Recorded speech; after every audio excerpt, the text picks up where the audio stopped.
Okay, here I go. Hello everybody, it is Bunkai Ace here, and I am here to give you my review of the latest chapter of Naruto, chapter 627, Sasuke's Reply. And this one seems to be quite the chapter. I actually enjoyed this chapter very much with how it turned out with everything. Even the most unexpected case with Karin's return.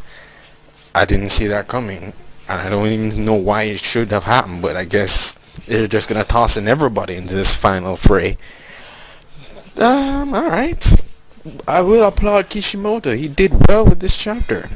The whole build up to Sasuke's answer and then everything following afterwards, pretty good.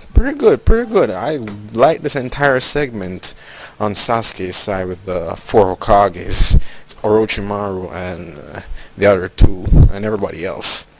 So it seems like Madara and Obito are officially outnumbered completely. They're officially outnumbered, and I feel sorry for them now, especially Madara and Hashirama.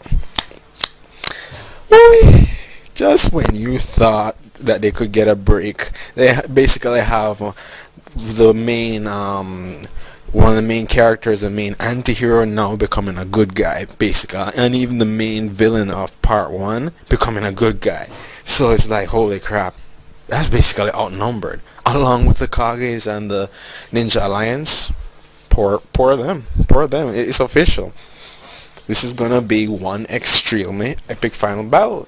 So without further ado, going into the chapter, as I summarize, I see that Sasuke was just conversing with Hashirama about how Itachi's suffering and his dreams, but at the same time Tobirama comes in and he starts to speak about the fact that Itachi is not the only unique one who did such things for the village. There were persons like Kagami Uchiha and Izuna, well, no, not Izuna, Shisui, right, Kagami and Shisui. Kagami is Shisui's father, as we see, and it seems like Tobirama is saying that these Uchihas were there to help protect the village, despite the fact that there would be such instability amongst the clans, especially with the Uchiha. And Tobirama clarifies the fact that he doesn't necessarily hate the Uchiha. He was just being protective of the village, of the village's best interest. So he wanted to keep a close eye on them. So he didn't necessarily hate them, and that is good to clear up everything, because everybody thought that, oh, he was an asshole, and oh, he's a cause behind all of this entirety with the Uchiha wanting revenge against, well, the Uchiha having some issues against Konoha and everything.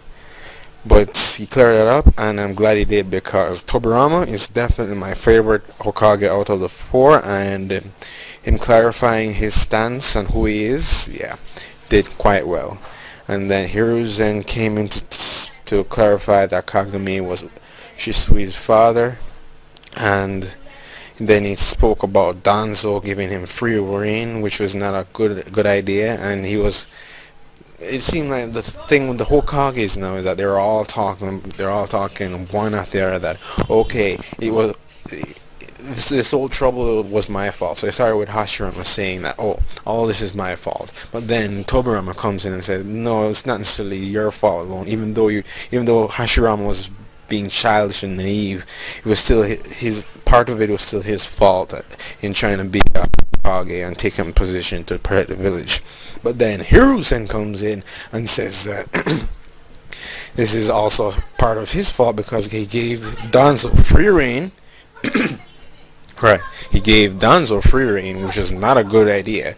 At the same time, he was saying that all of what he was trying to do became a burden on everybody else.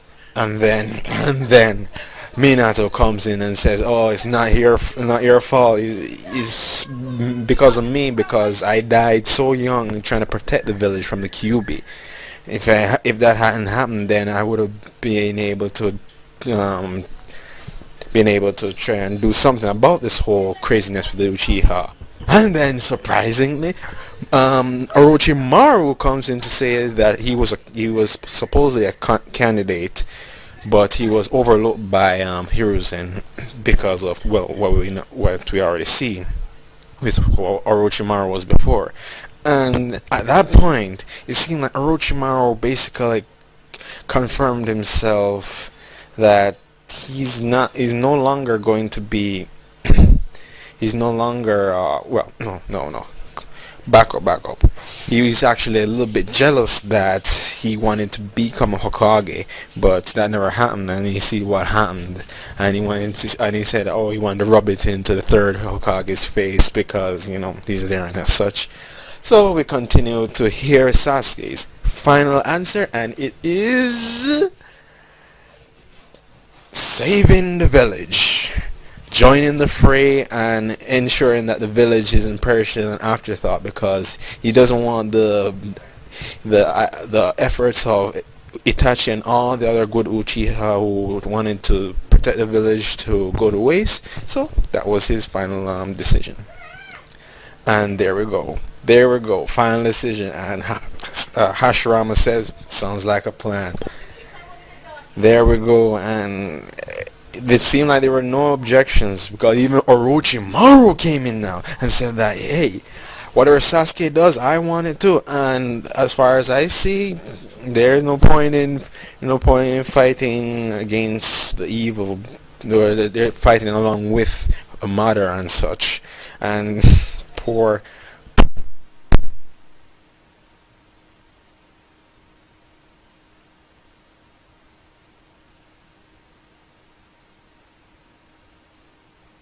was crushed to the village, but nope. He was the only one left there, and he already knew that he was be outmatched. So he just became comedic relief up until the point where, bam, Karin comes out of nowhere and kicks him across his face. And he was just yes, all right. And Karin was just choking him, and this is where it got stupid. Karin comes in to say, "Damn you, Sasuke! I knew it. I could pick up your chakra around here. Blah blah blah."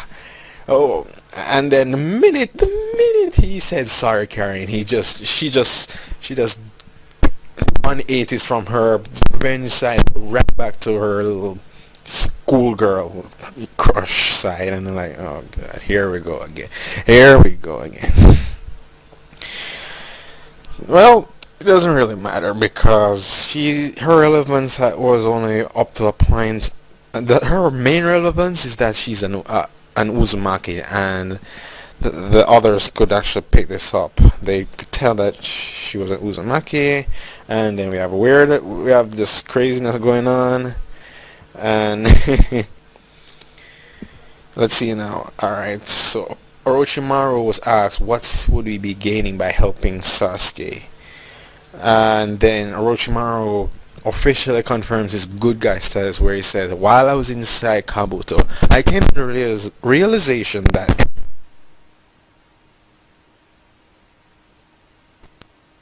things. I'm simply curious as to what this other path will lead to for Sasuke. I don't know what to say to that, but alright. Orochimaru is a good guy now.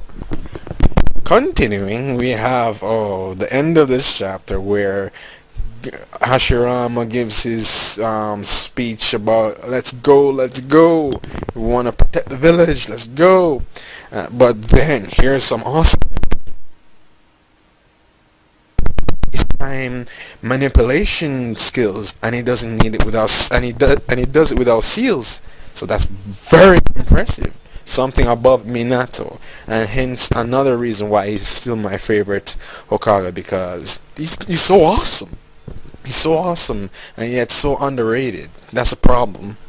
So when he finally gets his time to shine, here we go. Man, Minato is slightly overrated because everybody keeps on talking about Minato. I'm just saying. But continuing, the end of this chapter was just awesome, where all the Hokages team up in their speeches, their war speeches, saying that okay, in going to battle, they each of them jumped on each of them jumped on their respective Hokage heads on Mount Hokage, and that was just a that was a fantastic way to end the chapter. So this chapter was really enjoyable. I have to give Kishi credit that this was a well done chapter, and even the turnout with Sasuke's decision, it wasn't really disappointing actually, because the fact that he got a long explanation, though it should have been longer for certain reasons. He got a long explanation as to what he was asking before and his reasons. So overall, he got his answers and he made his decision, and his decision is much better than he was taught no jutsu by Naruto. Simple.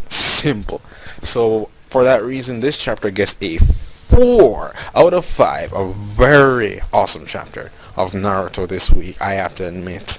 So that is it. I want to see what's gonna happen next. Oh damn, it seems like we're finally going back to the battlefield. The series is definitely coming to a close, right? Sooner and sooner, because the Hokages are gonna be moving out. It's time. So that's it for me, Bankai Ace, and I thank you all for tuning in. See you later.